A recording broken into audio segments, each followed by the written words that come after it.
Hello बच्चों, previous problem को थोड़ा सा चेंज करते हैं। देखो, अगर मान लो कि फोर्स की डायरेक्शन जो कि पुल करने की थी, इसको चेंज करके मैं फोर्स की डायरेक्शन पुश करने की कर दूं।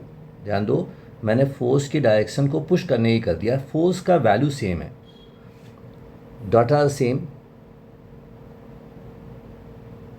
अब क्या हो रहा है, अब मैंने फोर्स को रिप्लेस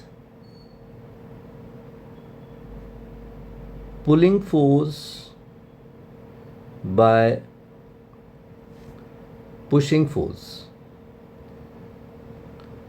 सेम क्वेश्चन है। आपसे पूछा भाई एक्सेलेरेशन कितना होगा, फ्रिक्शन कितना होगा। आपने पुलिंग की जगह पे पुशिंग फोर्स लगा दिया। ठीक है, अब देखो फिर से वही काम करते हैं। कैलकुलेट, पहला काम करेंगे नॉर्मल कॉन्टैक्ट फोर्स निकालेंगे N1। दूसरी बात फ्रिक्शन की मैक्सिमम वैल्यू निकालेंगे और तीसरा कॉन्सेप्ट लगाएंगे हम लोग लॉजिक अपना। ठीक है, चलो देखो भाई, 50 न्यूटन का फोर्स तो इस डायरेक्शन में हो गया 50 cos 37। cos 37 इज़ 0.8, तो 40 न्यूटन का फोर्स ये लग गया। अब देखिए इस डायरेक्शन में हो गया 50 sin 37। sin 37 is 0.6, that is 30 newton का फोर्स नीचे लग गया। वेट नीचे लग रहा है, इसका weight 100 newton, mg is 100 newton. तो नॉर्मल कॉन्टैक्ट फोर्स हमारे पास हो गया N2। आप क्या कहोगे, sigma F Y is equal to zero.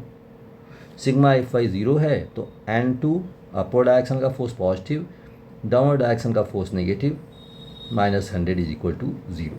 तो N2 की वैल्यू आ गई 130 न्यूटन, राइट। तो 130 न्यूटन वैल्यू आ गई। Normal contact force is 130 Newton. Friction की मैक्सिमम वैल्यू निकाल लो। फ्रिक्शन की मैक्सिमम वैल्यू आ गई 0.4 into 130, so that will be 52 Newton.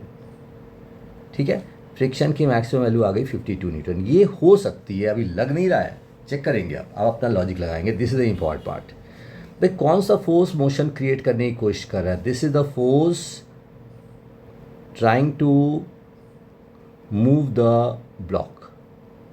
ये ब्लॉक को मोशन क्रिएट करने की कोशिश कर रहा है। क्या फ्रिक्शन इसे रोक पाएगा? यस। आप देखो फ्रिक्शन की जो मैक्सिमम वैल्यू है that is greater than force trying to move the block. जो ब्लॉक को मोशन करने की कोशिश कर रहा है उससे ज़्यादा है फ्रिक्शन की मैक्सिमम वैल्यू। इसका मतलब body will not move. Body will not move. एक बात समझ आ गई, बॉडी मोशन नहीं करेगी। बॉडी मोशन नहीं करेगी तो एक्सेलेरेशन कितना हो गया? एक्सेलेरेशन हो गया ज़ीरो। अब देखिए सेम फोर्स है, सब कुछ सेम है, बस डायरेक्शन चेंज करने से एक्सेलेरेशन ज़ीरो हो गया।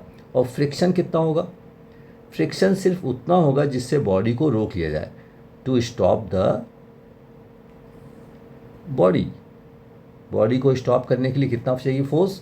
फ्रिक्शन फोर्स की वैल्यू अपोजिट डायरेक्शन में लगेगी और फ्रिक्शन केवल कितना होगा? 40 न्यूटन। तो आंसर आ गया friction is 40 Newton and body will not move. ये ध्यान दो, क्योंकि फ्रिक्शन की मैक्सिमम ताकत है 52 न्यूटन। सही, तो आप थोड़ा ध्यान से देखेंगे।